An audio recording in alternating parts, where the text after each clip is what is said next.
Oh, hello. Welcome to another episode of Odd Shaped Panel.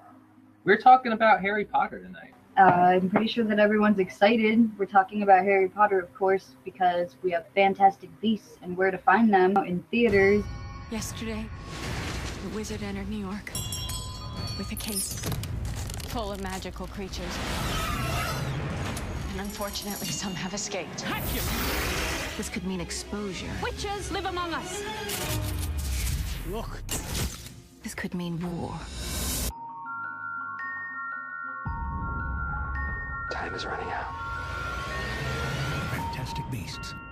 And we're pretty excited about that. So we're going to not only be talking about the Harry Potter films, but also a little bit about our expectations for Fantastic Beasts. And, anything else? No, I think that's it. Nice wand you got there. Yeah, I had to steal this from Ollivanders, but I'm pretty sure he won't mind. Nice. Well, they say that the wand picks the wizard, so... Cal, the Kingslayer, who What a some name. of you guys might... He asked, what is your favorite creature or Fantastic Beast from the Harry Potter franchise?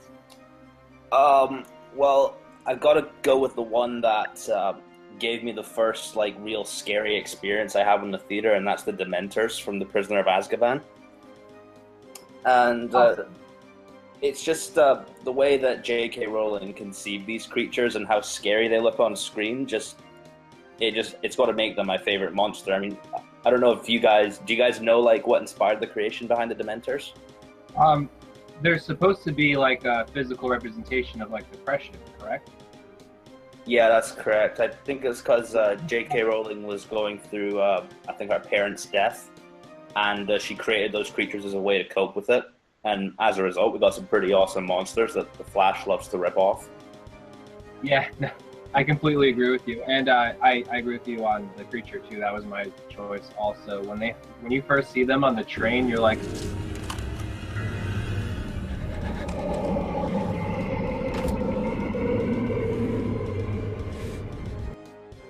The Dementors, because since when I read the books years ago, after seeing Chamber of Secrets, I read the book, and I was always afraid about the Dementors, but I really love the mystery behind them. How can they control everything around them? The weather, your feelings, the fear. And also I was like, oh my God, I can't wait to see how Alfonso is going to do it. And then when I saw them, I was like, that scene on the train, it gave me the same chills and a fragment when I read the book. I was like, oh my God, Alfonso did it right. I was like, oh my God. For me, I've always personally been a big fan of the Dementors. I just like how they just suck all the happiness and everything out of the environment. Everything starts icing over. I always thought they were really interesting creatures, or non-beings, I guess, as they're classified. There. Oh, hello. It's good to see Put that everyone. away. I'm sorry, I Put didn't that even away. notice. I thought I was watching Harry Potter. What's going on? Yeah, I was 10 when I saw it, and it freaked the hell out of me. I'm glad that it wasn't taken by Nolan, because my favorite creature is the Thestral, which is the horses that pull the carriages from the boats to Hogwarts, but they are invisible to anyone unless you've witnessed death firsthand. And I love those creatures. I think that concept is amazing, because you weren't expecting it. He's just going to school, and there was all of a sudden there's this element, and it all just, or I think it's the fifth book, right, is when Thestrals come around. So you're not expecting it. Yeah, because he had to see Cedric die, so that would be... This is kind of a tough one, because I love unicorns so much, but they don't really have a lot of unicorns in Harry Potter except the one that died in the forest, and that just makes me sad. But I really love the hippogriff, Buckbeak, those kind of creatures I thought looked really cool in the movie, and just a fun kind of adventurous creature. Bobby, I think I'm going to go with Buckbeak, because I love the hippogriffs in Prisoner of Azkaban, and I like all the creatures that Hagrid brings to the students, even though some of them are very, very dangerous. but I have to go with Hippogriff as one of my favorites that he's brought to the class. And then that experience first in the book and in the movie of Harry like getting onto the first time and being so scared, but actually like in the air, like almost same as being on the broomstick. He has that great feeling. So that was one of my favorite characters. Creatures. I've always really liked the Hippogriff because it's like an eagle and a horse, so it's like two majestic ass motherfucking beasts like put together to make like an epic majestic beast. I love it. Very cool. I like that reasoning. Exactly. Majestic. Go with Buckbeak as well. He has a personality, which you didn't get that with a lot of the characters or the creatures that they brought in. So I thought that was pretty cool. The mandrake. I love those little things. I've always loved them in fantasy. Just little screaming plants that look terrifying, and I think they nailed them. I'm coming from a slight disadvantage because I've never read the books. I've only ever seen the movies. So I'm going to be struggling to remember one of my favorite characters later, but I'm going to do my best. But they were always one of my favorite creatures in fantasy because of all fantasy beasts, they make absolutely no sense. Like, because dragons, yeah, they breathe fire, and that doesn't make sense, but you can be like, well, there's glands, and there's, all this other stuff. But a mandrake doesn't have lungs, but it screams. So it'd have to be the basilisk, because I love snakes, and how can you not like a giant snake? And it just had a cool fight. There's a cool fight scene between him and it wasn't much, but it was cool, and how the phoenix comes and blinds the basilisk. It's just an awesome scene. And then later on, the basilisk venom ends up being an important weapon against Voldemort too. So against some of his Horcruxes. So it had more than one purpose. I like how they went back to it in a later movie, just to I like when things like that happen, when a weapon or something that happened a few movies ago ends up being important later on. So my answer is dragons. I've always been a big fan of dragons since I was a little kid. Particularly, I went through the species, and I'm going to go with the Hungarian horntail. That's the one to go with. The Chinese fireball is cool too, but the Hungarian is just a force to be reckoned with. Yeah. I wanted to go with the Norwegian Ridgeback just for the Norbit, but yeah, I had to go with Hungarian. My favorite creature are the house elves. Because they're just as powerful as, they can be just as powerful as normal wizards, but they're obviously fiercely loyal to whoever their master is.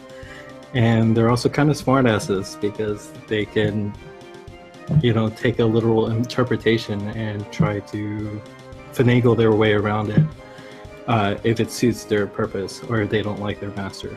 So I kind of like that.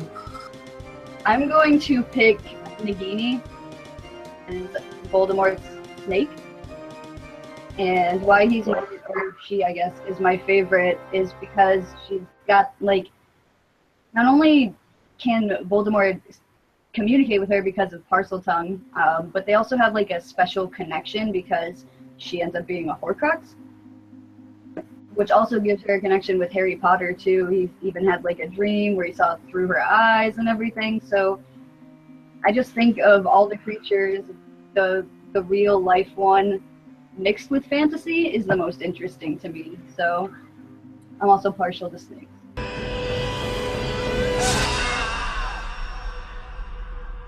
Phoenix, specifically Fox. And I chose Fox because, he doesn't really have a personality because we don't really spend any time with him. But, he's Dumbledore's pet, so clearly he has a connection with Dumbledore. He has a connection with Harry and Voldemort because they're wands. See the one back there? And this one, we're both, the cores are Fox's feathers. And really, Fox saves the day at the end of Chamber of Secrets, so why not? Jack Shipley at JRS Pitboy 2008 asked, who is your favorite witch or wizard from the Harry Potter films? It's also from The Prisoner of Azkaban. I gotta go with Sirius Black. One, because he's a badass. He's one of the most interesting characters. And I've always said this to my friends, and they always disagree with me, but I think his death in the Order of the Phoenix is the saddest death in the series. I agree. Well, he gets murdered by his cousin, first of all. Yeah, that's already pretty messed up. Yeah, he was also my choice, and I think that my favorite thing about Sirius Black is that he's one of the characters, much like Snape, that isn't really what he seems. Like, the way that people see him isn't what he is, and he's also kind of like a rebel in the best way, because when you look at Sirius, you would think that he's a Slytherin, and that's because his entire family is Slytherins. But he kind of defied the whole thing when he became a Gryffindor, which was completely out of the box for his family. Like, being a Slytherin was almost his blood right. That's like Malfoy becoming a Gryffindor. I just think he's a super interesting character. Well, they show that when he takes over his family's house, and you go and you see the wallpaper that's all like a family tree. Isn't he like singed out? Yeah, he's definitely like the. And I'm going to cheat slightly with my answer, because my favorite wizard is a twin, so I'm choosing both Fred and George Weasley, because they finish each other's sentences. They are almost one person, but they were, if there were students at Hogwarts that were me, it's them.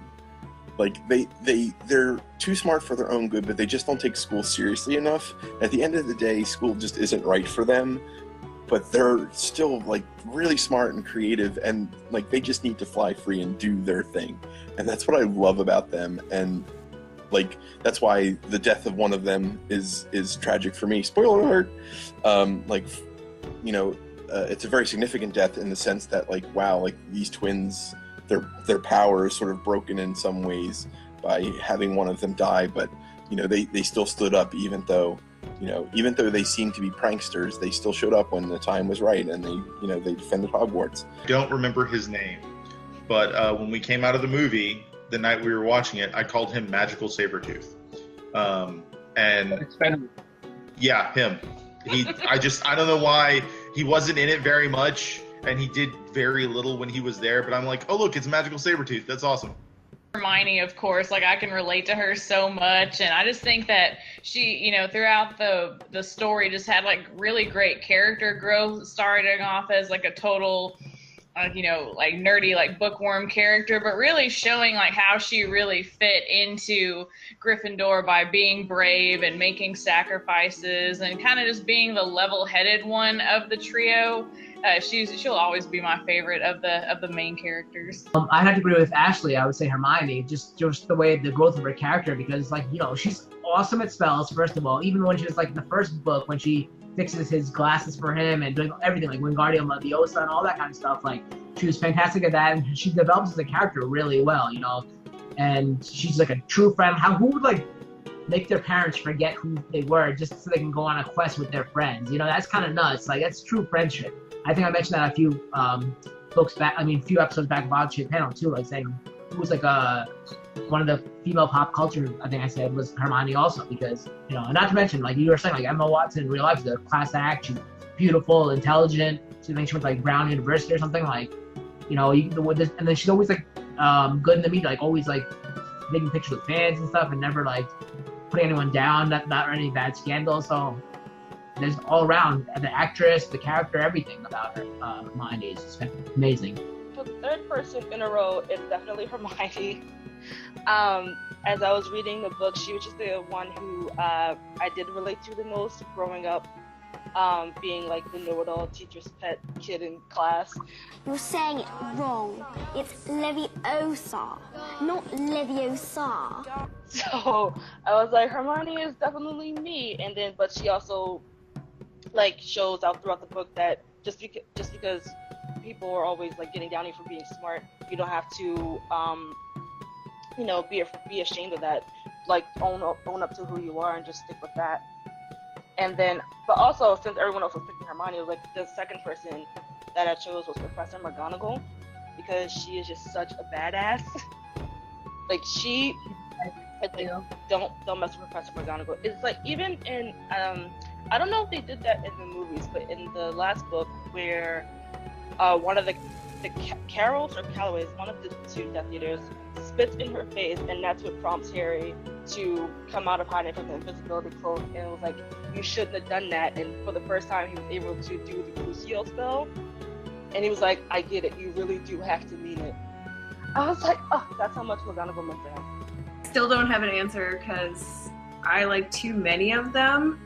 And I think that's what makes the series so great, is that you can't just pick one that's good. I mean, how do you choose between Sirius or Dumbledore or McGonagall or any of the trio? I mean, Harry's kind of whiny, but you know, everybody else is pretty great. So, I don't know. I like too many of them to pick.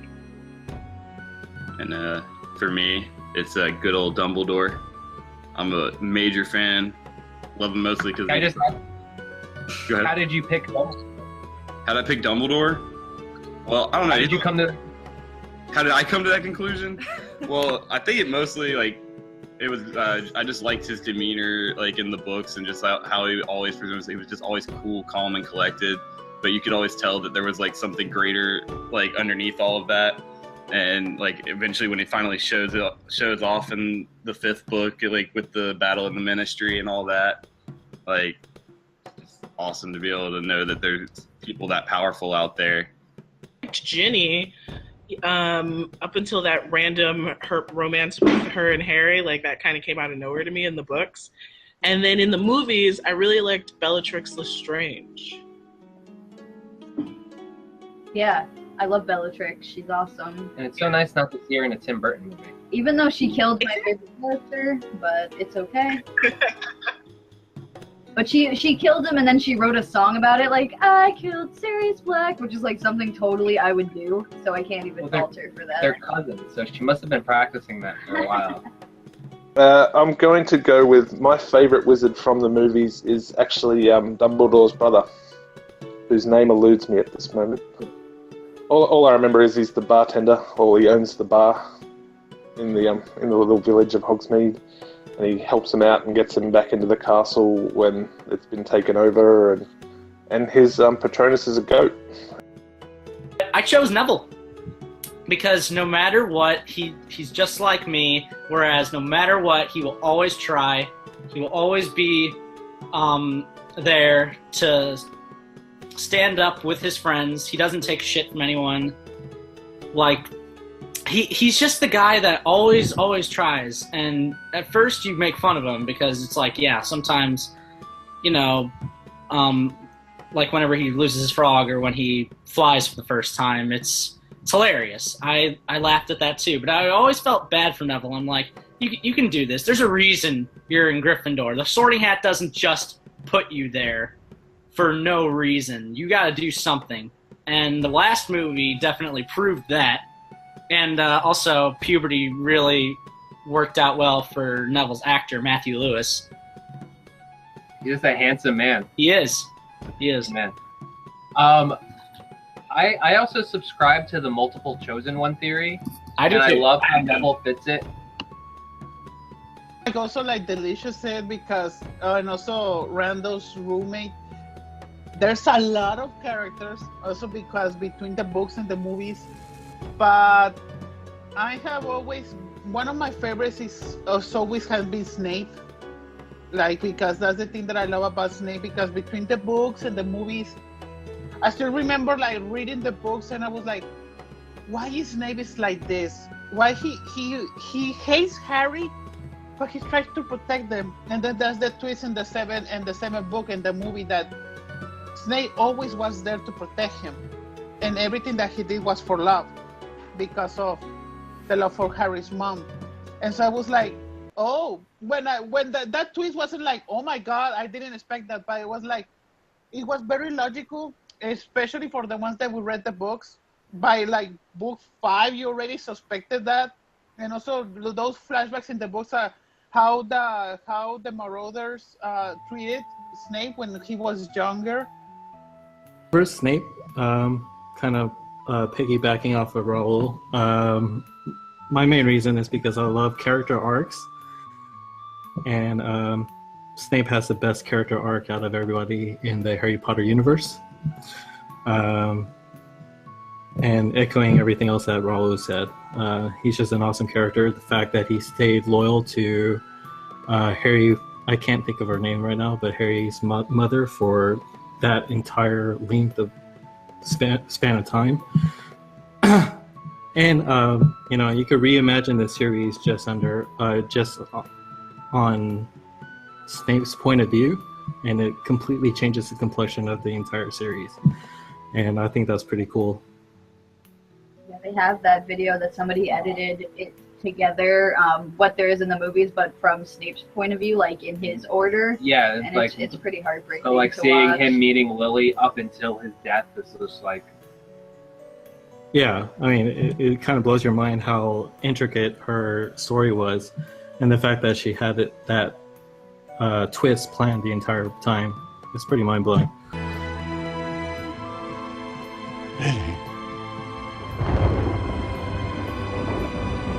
After all this time. What was your Patronus? Well, according to Pottermore, it's a little owl. So, okay. I don't know why. I guess it's just my choices, but I'm not going with Pottermore on this one because the animal is supposed to be somehow significant to you. And if I had a spirit animal, I'd say it's the fox. He's clever, cunning, a bit mischievous, which sort of kind of goes with my personality. And I've always kind of felt that like the fox spirit would be my totem spirit. So for me, if I were to summon an animal, that would be the most significant animal. Well, I also did this on Pottermore to prep for this, and once again, I was surprised at the answer because I didn't even know this existed in the world. I got a husky, which I don't know what that symbolizes. I guess it means like, I don't know, I'm cute, but I can bite if I'm attacked. I think it's a symbol of endurance because like they're able to like run and stuff through cold. And that's true. Sorry, I read a lot about like some of them. But I think this. But what would you pick if it wasn't like? I probably would have gone for a doe like Harry does because it's the most badass looking Patronus. Nice. Yeah, a ghost deer. That was awesome. On Pottermore, I took it and I got a pheasant, which I was like, okay, which is hilarious because Kimber got a hunting dog, and I'm like, that's about right. But if I was to choose, I'd probably do like a jackalope, which, if you're not familiar, is like a rabbit that has like small like antlers. Oh yeah, it was in a Scooby-Doo movie. That's how I know what a jackalope was. Yeah, it's an old American folk tale. But until I find one. What did you get? I forgot. I got that dog and went from Pottermore, but I'm not going by that. I'm going to pick. I actually have a painting of one over here. You can't fully see it, but I love jerboas. If you guys know what a jerboa is, they're like a hopping mouse. Yeah. Like in Coraline. That would definitely be my Patronus for many reasons, but I think it would also make a super cool Patronus, like hopping around with like the ghost like trail behind it. But that's. I'm gonna go with a simple answer here and probably just say a cat, because I mean, in our neighborhood, especially when we lived in the apartment complex, it's like they could smell sucker on me. Like they would show up on our front door for random reasons. Random reasons? Did you left food out for them? Shut up. And all that jazz. So yeah. I mean, there's one right down here by my feet right now, and Tony is literally on the other side of the computer screen. So. Yeah, I feel like Mavis would be a pretty good Patronus too. I should have picked Mavis. Tiblet would be used. Yeah, I could just see Tiblet being my Patronus. I also thought about saying a cat because I'm so lazy. on the weekends and whatnot, it's like I don't want to do anything. But when I took the Pottermore Patronus quiz, I think I got like a mole, but I don't remember what that means. They're digging around in the dirt, which I've never been outside, so I don't know how that was supposed to correlate. I'm sure there was an explanation, but kind of like with you and Gryffindor, it's like, I don't want to be a mole. Why can't I be an owl or a cat or something cool? Could be a lion. So, because first of all, the word lion is in my name, like my real name, as you guys know. It's actually part of my real name, the word lion. So that's, like, you know, and then plus my family's house sigil is also a lion, so it would have to be a lion. According to Pottermore, mine was the black and white cat. But I was like, oh, that's kind of cool. I mean, I have a cat. I love my cat. But I always thought it would be like a dog or something because those were the animals that I've always wanted growing up. And then I finally got one when I moved out. She's like over asleep right now. But I was like, cats, that kind of suits me because I've grown up with cats all my life, and I adore them to death as well. So I own it. I'll take the black and white cat. Nice, where he's trying to grab her. Mother met her. Oh no! This is me. Oh, it's so adorable. Yeah, my cat doesn't like being picked up unless he comes to you. Ironically, his name's Spencer, but he's his own person for sure. I got a tortoiseshell cat, which is great because I own a tortoiseshell cat. Nice. Yeah. Perfect. And I got a magpie, which apparently is a crow-like bird that's intelligent but also mischievous. So yeah. I remember you bringing that up in the chat, and yeah, when you like look up magpie, even in the gifs on like Twitter or whatever, the first thing you find are just horrible attack videos of magpies swooping down and attacking people. This is what random is. The first animal to chase off them Dementors, man. Yeah. Sam's saying they're fucking terrifying. They get them in Australia. People earlier will ride them. Sticks in their helmets so that like the birds attack the tops of the sticks instead of the tops of their head. Say what I was a hare. I don't know how to pronounce the word. Is like a rabbit. Mm-hmm. Yeah. But I think that it will be like more like what would be a cool patronus for me? I was thinking between a snake and a lion, or like a cat, because like also like Ashley said, like the patronus always they said that the patronus like trying to is the way that we portray ourselves in animals. Like also like many people like in the books like you can choose your animagus. So I was like, it's between a lion and a serpent. So that will be my choice. An animal that I thought at first lion because, you know, Lion King's my favorite, but I actually wanted a wolf because wolves, again, they definitely deal with teamwork. They're loyal to a fault. If you can't tell, loyalty is a big, big thing for me. It's like one of the top 5 things, if not number 1. And wolves are loyal to each other. Their pups are adorable, especially when they howl. They can be ferocious, but yet majestic as well. And yeah, wolves are pretty awesome. If Game of Thrones has taught us anything, it's that wolves represent family, and that's just something that I really like. Wolves also traditionally are a symbol of change. Yes. Something like, because personally I thought of a dingo because I was like, that'd be a really cool Patronus. And then I took a test and it was like a fox. And then my friend said a rabbit. So I feel like it's getting like less threatening as I go down the line. But I like the dingo idea. I feel like a rabbit is not very threatening Patronus. Well, if Dementors have babies, I would watch out. Because a dingo would eat the Dementor baby. Exactly. See? So everyone should be scared. So you got the ginger pussy as a Patronus from Pottermore. Would that be your final selection, or would you pick something else?